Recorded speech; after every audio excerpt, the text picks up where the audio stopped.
Welcome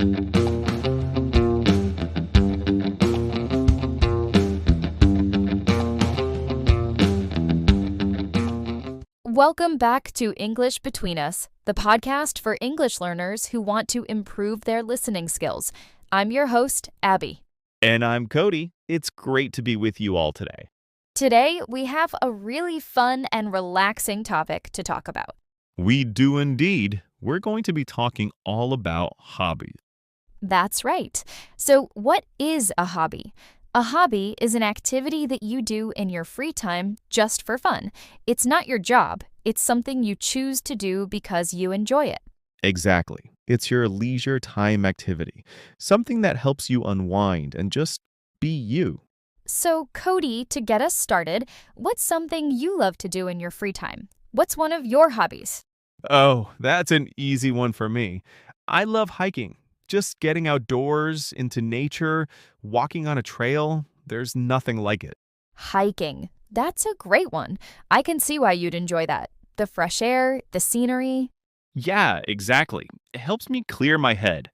When I'm out there, I'm not thinking about work or emails. I'm just focused on the path in front of me and the beautiful nature all around. That makes sense. What about you, Abby? What's a hobby you're into? Well, recently I've really gotten into watercolor painting. Oh, wow! Watercolor painting. That sounds so creative. It is. I'm not very good at it yet, but that's not the point. Right. I just love mixing the colors and seeing what happens on the paper. It's very meditative.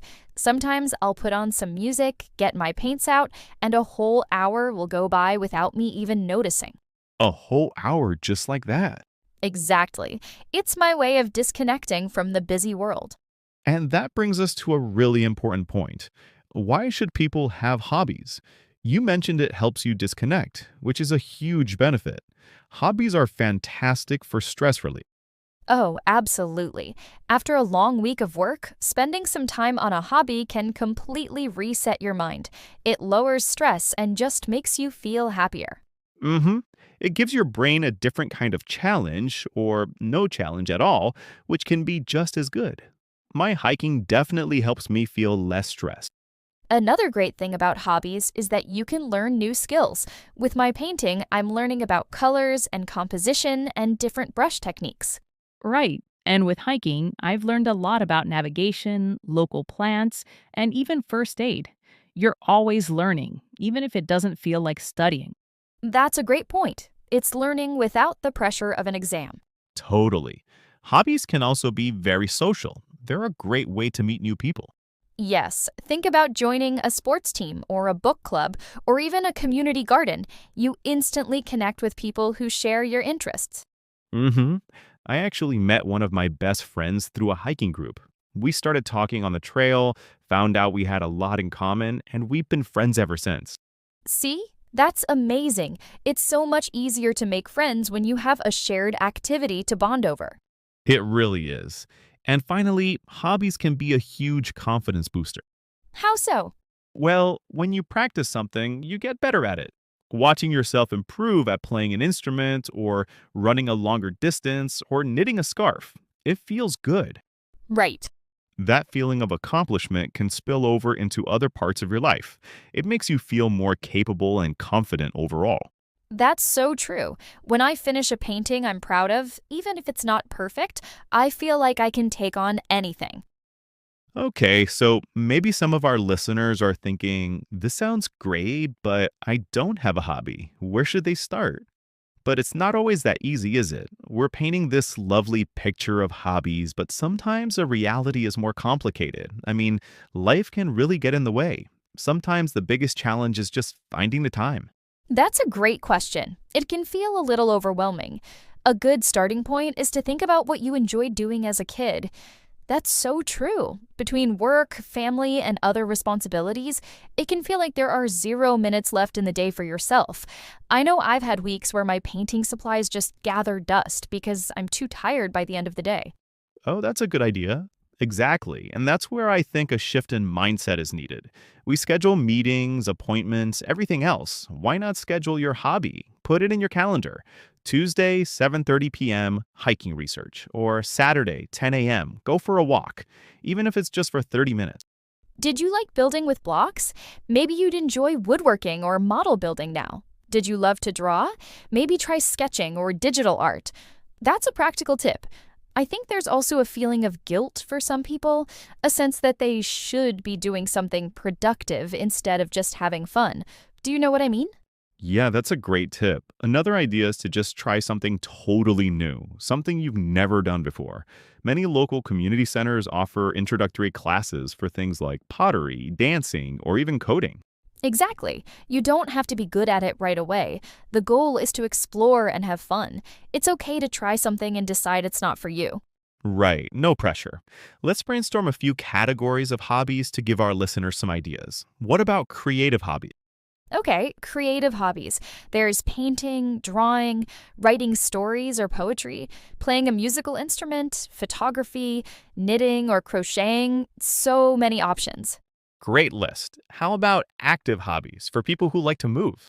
Well, there's your favorite, hiking, but also things like dancing, cycling, swimming, yoga, joining a local sports team like soccer or basketball. Perfect. And what if someone wants a more calm, relaxing hobby? For relaxing hobbies, you could try reading, listening to podcasts like this one. A little plug, I like it. Of course. You could also try gardening, doing puzzles, bird watching, or even meditation. Bird watching is a great one. And a hobby doesn't have to be expensive. There are many free or low-cost hobbies. That's a really important point. Yeah, you can borrow books and movies from the library, go for a walk or run in a park, learn a language using a free app, or watch tutorials online to learn how to draw or cook. The internet is an amazing resource for finding and learning new hobbies. All right, before we wrap up, let's go over a few key words and phrases we used in today's episode. This is our vocabulary focus. Something we haven't touched on is how hobbies evolve throughout our lives. The things we're passionate about at 16 aren't always the same things we're passionate about at 40. I love this part. Okay, the first word is, of course, hobby. Hobby. We said this is an activity you do regularly in your free time for pleasure. That's such a great point. When I was a kid, my hobby was collecting stickers. I had books full of them. It was all about the thrill of the trade. Now my watercolor painting is a much more solitary and reflective activity. It's funny how our needs change. Right. A similar word we used is pastime, Pastime.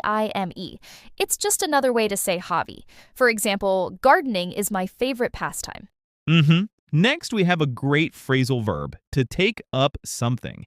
This means to start a new hobby. For example, I think I will take up yoga next month. That's a useful one. And another phrase is to be into something. This is a casual way to say you are interested in or enjoy something. For example, Abby, you could say, I'm really into watercolor painting right now. Exactly. And one last term, leisure time. Leisure time. This is simply another way of saying free time, the time when you are not working. Perfect. So we have hobby, pastime, to take up something, to be into something, and leisure time. We encourage you all to try using them this week. Well, that's all the time we have for today. We hope this conversation has inspired you to think about your own hobbies. Yeah. Remember, hobbies are important. They help you relax, learn new things, meet people, and feel more confident. They're a wonderful part of a happy, balanced life.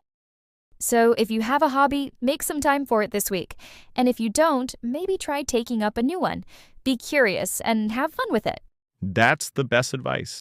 Thank you so much for listening to English Between Us. We'll be back next week with a new topic. Until then, take care and bye for now.